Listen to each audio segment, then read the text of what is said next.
安东尼奥是整个纽约的地下皇帝，所以当他召见那些帮派头目的时候，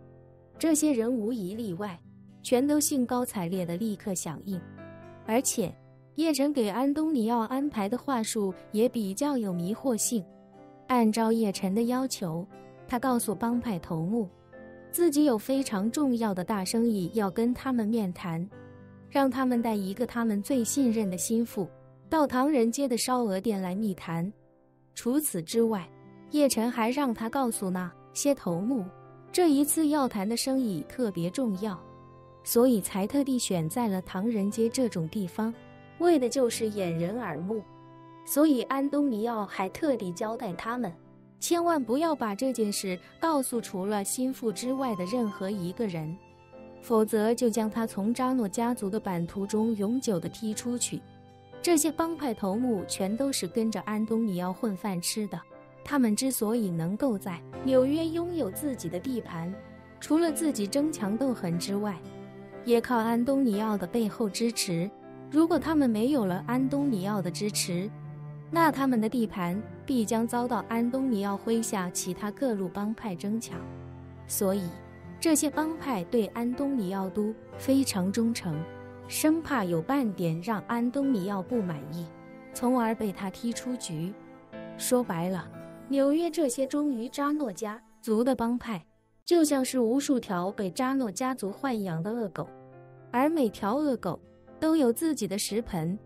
食盆的大小可能不同，里面的食物数量与质量也可能不同，但因为大家都隶属同一个主人，所以每一条狗都不敢觊觎其他狗碗里的食物。可一旦这里面哪条狗被主人抛弃，其他狗一定会在最快的时间内先将那条狗食盆里的所有食物抢夺干净，然后再将这条狗也撕碎了分而食之。有意思的是，这样的狗若是养得少，很可能驾驭不住，可这样的狗养得越多，每一条狗的忠诚度也就越高。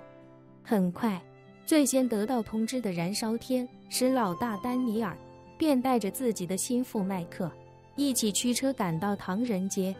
来的路上，两人一直在揣测安东尼奥这次让他们来的具体目的。毕竟安东尼奥在电话里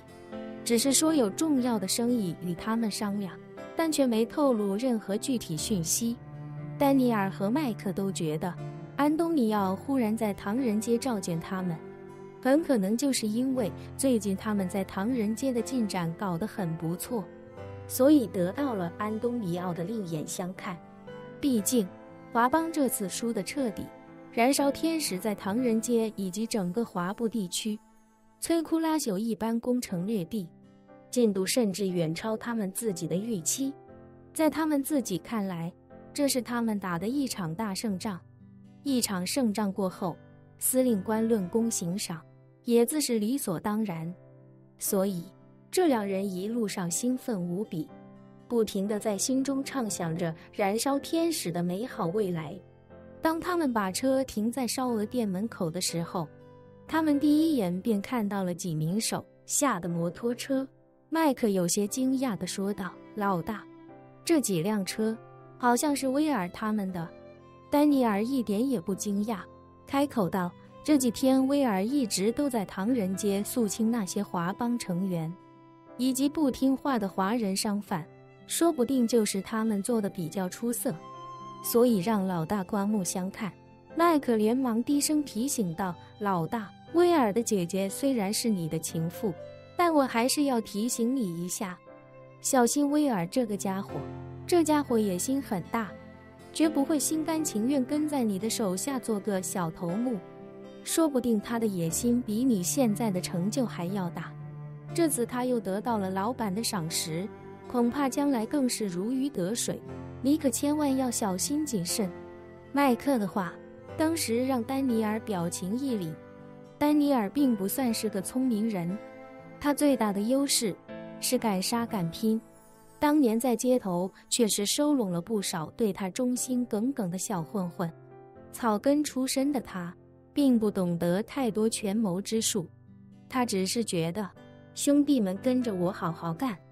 我也一定不会亏待大家。有我丹尼尔一碗饭吃，就有兄弟们一口汤喝。但是麦克却比他聪明得多。麦克中学毕业那年，是他所在的那个黑人街区里，同年唯一一个被正经公立大学录取的高材生。那个街区，犯罪率、离婚率几乎都高到突破天际。许多年轻人毛还没长齐的时候，就学会的开枪和吸毒。街区内每天要是不发生一起枪战，住在这里的所有人都会在因为不习惯而失眠。就在这样的环境中，麦克能被大学录取，足见其头脑绝非一般人所能比拟。只是麦克上了大学之后，由于家庭贫困，他在大学里感受到的落差极大。他见识了有钱人的纸醉金迷，也见识了女同学对有钱人的狂热追捧，而他却因为没钱以及肤色的问题，被身边同学疏远排挤。从那个时候开始，麦克就走上了歧途。他开始在校园里偷窃其他同学的财物，手机、电脑、自行车，只要是能换成钱的东西，他一概不会放过。于是在大学的第2年，他便被学校开除。走投无路的他，干脆便加入了自己销账时认识的那个帮派，也就是燃烧天使的前身。靠着自己的头脑，麦克一步步成为燃烧天使的2把手，深得丹尼尔的器重。不过麦克也一直担心自己2当家的位置不够稳固，而他觉得自己最大的威胁就是威尔，所以麦克才会趁机说几句威尔的坏话，让丹尼尔对威尔多些提防。可是2人此刻还不知道，威尔早已经命悬一线，而他们2人的现状也将发生极大的变化。很快2人便迈步进了烧鹅店。在烧鹅店的1楼，断了腿并且丢了2只耳朵的安东尼奥，此时正戴着一顶毛线帽子，端坐在饭店最深处，正对着大门的桌子后面。2人进来，一眼就认出了安东尼奥，但是并未感觉安东尼奥有什么异常。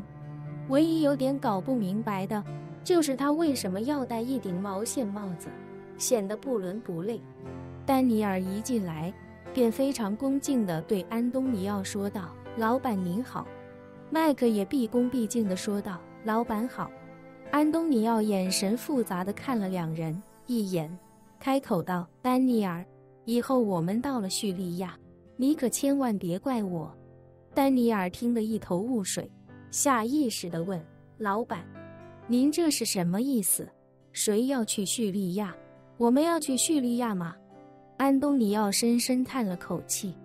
叶晨刚才就非常坦然地说出了他的所有计划。今天晚上，他就要利用安东尼奥，陆续将麾下所有组织的头目以及2当家都约过来，然后全部扣下。明天一早，万破军到了之后，把这些帮派的老大全部带走，让2当家亲眼看着老大被万龙殿的万破军带走之后，再将这些2当家原地升为1把手，让他们去接手他们的帮派。叶晨是要用这一招，在1晚上的时间，让整个纽约的帮派全都成为他的傀儡。这些幸存下来的2当家，被彻底镇住的2当家在回去之后，考虑到叶晨背后是强大的万龙殿，将来绝对不敢再有任何忤逆之心，必然会死心塌地听从叶晨的命令。而扎诺家族几10年的苦心经营，也将在这1晚之后被叶晨釜底抽薪。已经任命的安东尼奥，此时也只能对丹尼尔叹道：“丹尼尔，不止我们，还有其他帮派的负责人，等他们陆续到了之后，大家一起去叙利亚，明天一早就启程出发。”丹尼尔更是诧异，追问他：“老板，我们是帮派，不是佣兵，我们这种去叙利亚能做什么？总不能去叙利亚抢地盘吧？那边的人比我们凶多了，